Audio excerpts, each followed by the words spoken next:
I didn't know how to do that, like how to actually be the pastor or pastor's wife back then. I didn't know how to do that. And so I felt like I had to be other people's version of what that looked like. To fit the mold. To fit some mold. Right. And so that was very much a culture at the time too. Yes. Yeah, it was very not cool. And so here I am, this spunky young thing, right, with all the edges that I have now, but I went, okay, I have to be a certain way. And so all I saw was women in polyester suits with big gold buttons. Wow. And like the gold earrings. St. John. And the hair Nobody that should wear didn't knit move. dresses. No. Right? Didn't move hair. And pantyhose. Yep. Oh my goodness. So I thought, well, okay, that's how you do church. So that's the mold. And it wasn't me. It never settled. I couldn't even find my voice because I was wearing the wrong flipping clothes. Because you were wearing pantyhose. You were wearing pantyhose. I No know. one can find their voice in pantyhose. At least you were past the point of having to play the piano. Oh, well, Organ. listen, no, but to your point, which is terrible. I can't sing 2 notes in the same key or play 2 notes in the same key. So, but there was that pressure to be that person, right? Because that's the old mindset. And I remember I had this moment in my closet one Sunday morning, and I'm just so frustrated as I'm tearing and ripping another pair of pantyhose. And I felt the Spirit of God say to me, "What are you doing?" Yeah. I was like, I'm getting dressed for church, thank you. He says, I actually didn't call you to be this girl. That's right. He said, as soon as you will be who you are and speak the way I want you to speak, you watch what will happen. Yep. And so our church, and this, actually Philip was kind of having the same revelation at that point too, which is awesome.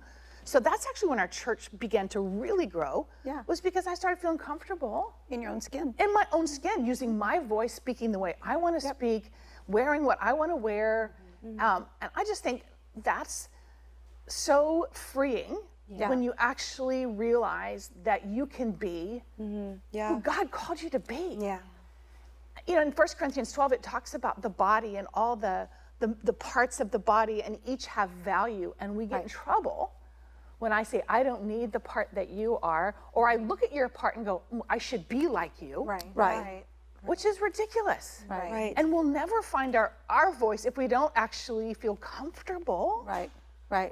Being who. Well, I'm thinking, as you're talking, I'm thinking of David not wearing Saul's armor. Exactly. You know, and he was like. He didn't wear Saul's pantyhose. And I do think that there was that movement that ministers all look like, female ministers look like this. We have pictures of me looking like you that. and I look the same.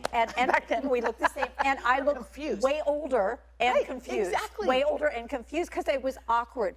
And the truth is, we've been so busy trying to prepare messages that we forget we are messages. Exactly. That we're living in epistles. Exactly. And so when people see us and we can't be comfortable with ourselves, they can't hear what we're saying.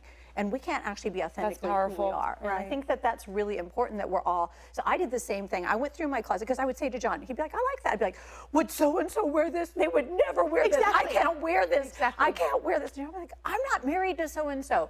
And so I remember I went through a magazine and I looked at images and I said, I like this woman. She'd be my friend. And I'd be her friend. I'm gonna dress who I actually really am. And I just went through my closet and got rid of all of my preacher clothes. And I did. Same thing. And I, probably around the same time, because I remember reading your book, and in the middle of the night, I thought, I'm gonna call her.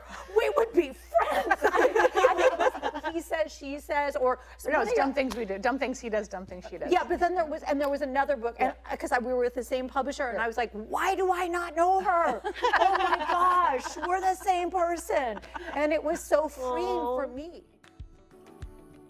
Hi everybody, I hope you enjoyed this video. Subscribe today and you'll never miss a new upload. Thanks for being a part of our Better Together community.